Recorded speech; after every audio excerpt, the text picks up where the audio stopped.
Hello and welcome. Today for all things economy, I'm in conversation with Indranil Sengupta from CLSA. Sir, thank you so very much for taking time out for us today. My pleasure. So, to begin with, all seems to be going well. Growth in Q2 is expected to be stronger than what one would have earlier anticipated till some time back. Even in Q3, amidst the demand amidst the festive season, as well as strong demand underpinning the economy, the outlook remains resilient. What's your take?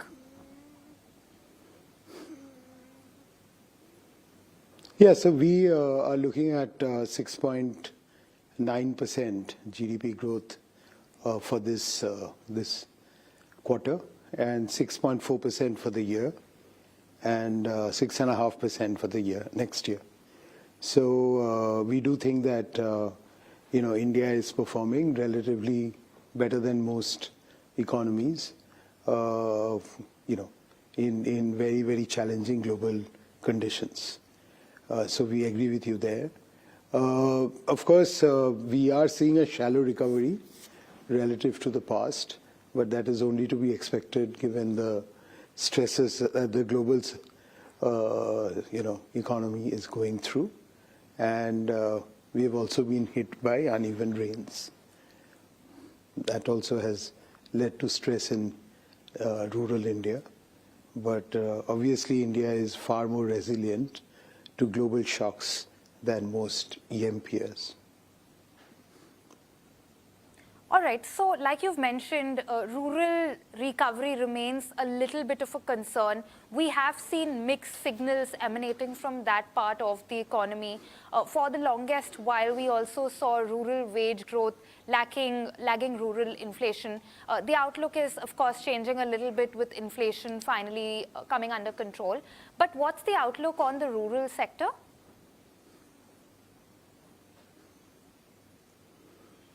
On the rural sector? Yeah. So we think that, farm income will contract by about 3.5% during the Kharif crop season. That's just finishing, versus, 8-9% growth previously. So that's the bad news.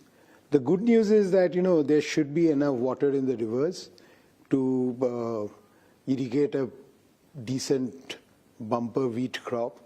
So by middle of next year, we should be able to see some recovery in rural India.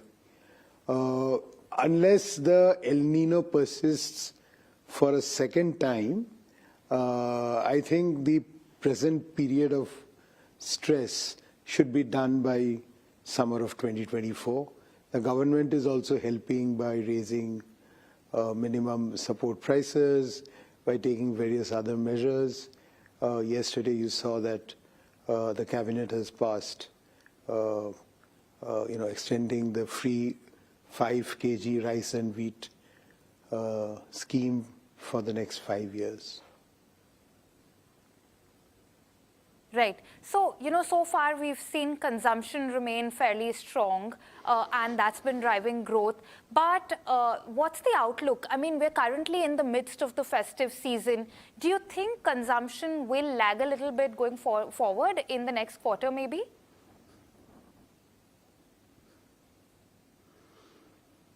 Yeah, but then I think you have to take the seasonality out, and therefore, there might be some softening in the next quarter. But we do see a gradual recovery in consumption.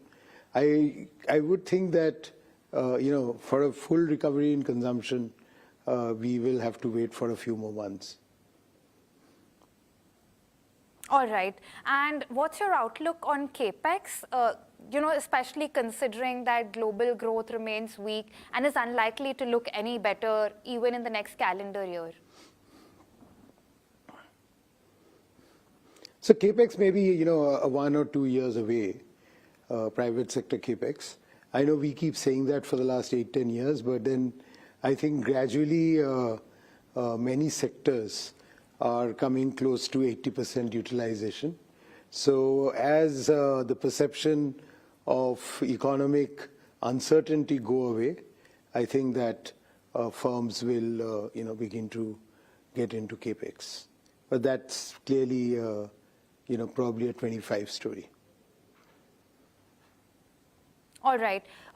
We've seen a mix of trends even in the ongoing quarter and going forward. So, for instance, consumption appears to have remained more buoyant than one would have expected until some time back. However, there are a bunch of external headwinds, the impact of monetary tightening going forward. How does all of that come together for the second half of the fiscal year? What are your expectations?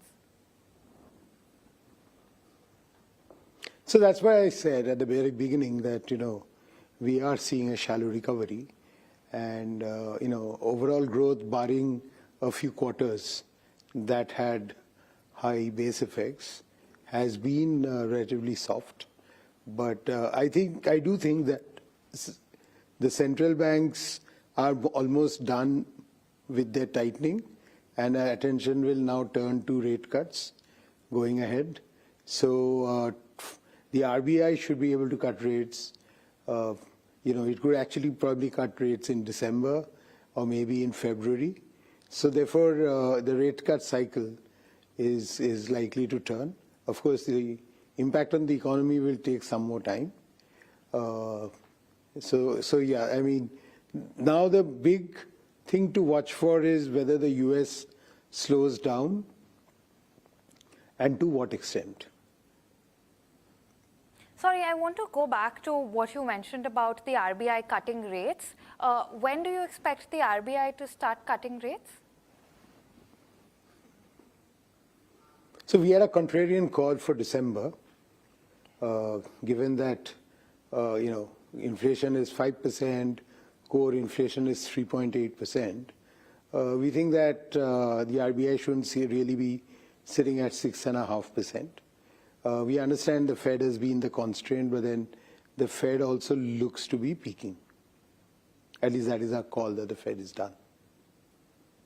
That's indeed a contrarian call because from what I've gathered so far, I think most economists don't expect a rate cut until at least the next fiscal year, if I'm not mistaken. But that's an interesting takeaway for sure.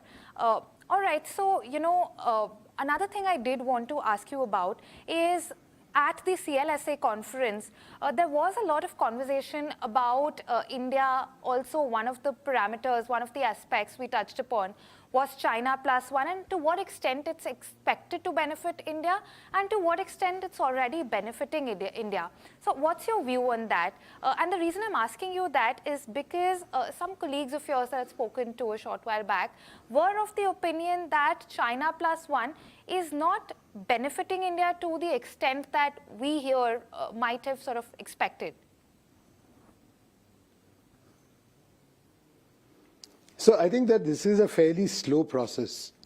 If you are to change industry from, one country to the other, that's a fairly slow process, number one.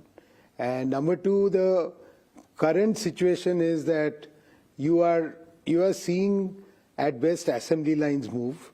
And this is not just for India, but for many Asian countries. So the value add is very little. But the hope is that as years go by, we will get into more full-scale manufacturing. So these are, I think, very, very early days.